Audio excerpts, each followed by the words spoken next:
Active duty soldiers ask us all the time whether or not they are required by the Army to pay a portion of their BAH to their dependents while they're separated. This is in fact true.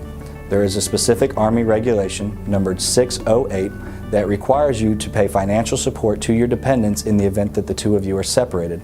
This amount can be discussed directly either with JAG officers or with your chain of command to determine exactly what percentage of your BAH has to be paid. There are also forms that follow based on whether or not it is only a spouse that is your dependent or whether or not it is a spouse and any children to determine the amount of the BAH that you are required to pay as Army family separation pay to your dependents.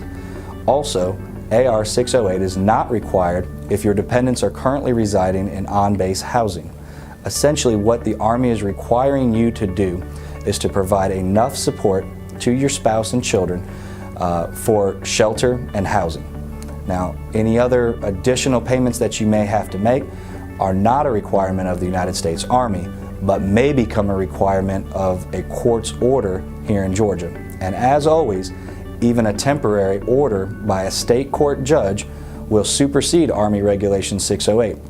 Your chain of command will defer to any judge's order for either child support, temporary or permanent alimony, or any other type of support that is put in place by a judge's order will supersede Army Regulation 608 and will put a stop to that. The Army would prefer that you support your children through a court order rather than an Army regulation.